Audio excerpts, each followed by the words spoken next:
We see the story of Jesus going to the cross, and everything seems to kind of be hand in hand. And then there's this one character that seems to interrupt the narrative. His name's Barabbas. We don't even know much about him except that he's a murderer, a leader of an insurrection, a rebel. And why he's even mentioned, sometimes I'm not so sure. It's like, what? This is about Jesus going to the cross. So in this moment, Pilate thinks, I hold the destinies of these two men in my hand. I know the Jews have a tradition that on a holy day, I will release one of the prisoners on death row. Pilate stands on this audacious stage, who now presents Jesus, Son of the living God, versus Barabbas, the thug and rebel. He says, all right, who do you want? This is blasphemy. This has gone too far. There's no comparison. This is a rightful prisoner, a man who should be on death row. He's a rebel against Rome. He leads a rebellion. He murders people. He's a bad man. He's a thug and he's a crook. He deserves the chains and he deserves the crucifixion. Jesus? What has he done but heal, restore, deliver, set free, open blind eyes, open deaf ears, heal the lame and the leper? What has Jesus done? Who do you want? We want Barabbas. Yeah, give us Barabbas.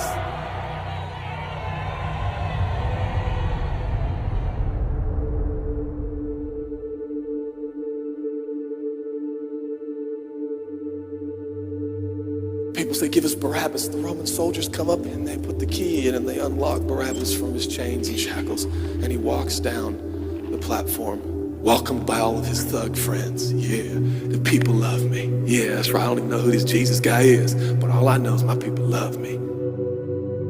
There seems to be no conscience in Barabbas. There's no record of him turning to Jesus and saying, I owe you everything now, for you have set me free. No, I don't see any of that in Barabbas. And God knew that. Jesus stood there, silent, for he knew the will of the Father. He said, it's fine, Father. Let him have Barabbas. For Jesus knew that the Father would have to treat Jesus like Barabbas so he could treat Barabbas like Jesus. Barabbas thought it was the people that set him free. No, no, no, no. It was the love of the Heavenly Father. When I look at the story, I realize who Barabbas really is. That's me. That's you. That's us. And I was reading this the other day, and I felt God speak to me. I love Barabbas. I love him. But God, he's bad, man. I love him. And I wanted him to go free. But didn't you know that he probably would have never acknowledged the free gift? Yeah, but I love Barabbas. For while we were still sinners, Christ died for us. God sent his son for Barabbas, even the one he knew would walk away from Jesus and his free gift and never come back. He loves him. And the nerve, the gall, and the audacity of believers to think, I got saved by grace, but now that I'm in this deep, dark place of bondage, I better work hard to get myself out. What? That's the opposite of the gospel. Are you bound? Are you held under the power of this temptation, this sin? Do you feel like it's controlling you? What are you gonna do?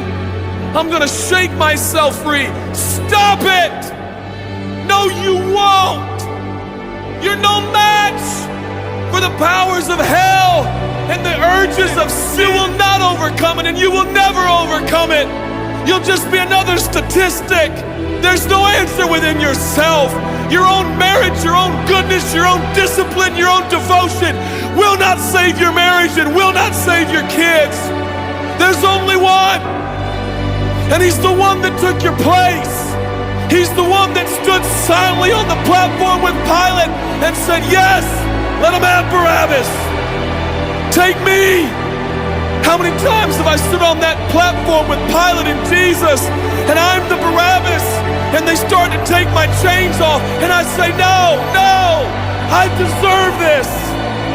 I deserve the guilt. I deserve the shame. I deserve the consequence. I deserve it.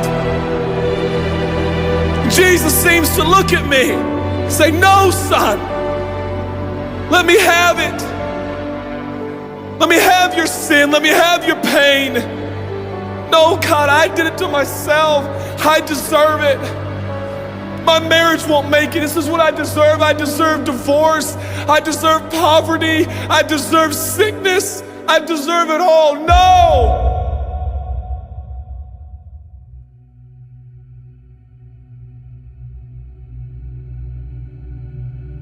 God, I'm so ashamed. Give me your shame. But God, what if I do it again? I'll still be here. Oh, God, I don't want to hurt you. I love you. I don't want to do this anymore. Give me your sins, son.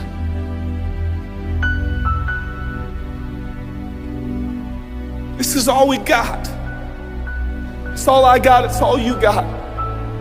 We can play games. We can play church games.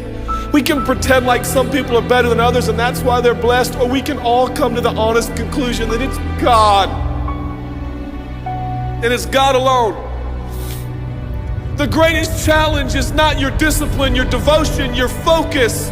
Your greatest challenge is believing the gospel. Could it be that there's a God with a love so scandalous, so wide, so deep, so vast, so high, so expansive, so welcoming, so inclusive? Let me have your sin, son. Okay. And I give him my sin. And I stand in this empty space of forgiveness and acceptance while Jesus walks off to the cross that I deserve. I see him walking to the post to be whipped. As I stand a free man, all the attention is turned now. And I feel the love of God saying, go, son, live your life. I'll pay the price. Where did we get off thinking that we were gonna set ourselves free? It's still Jesus. It'll always be Jesus.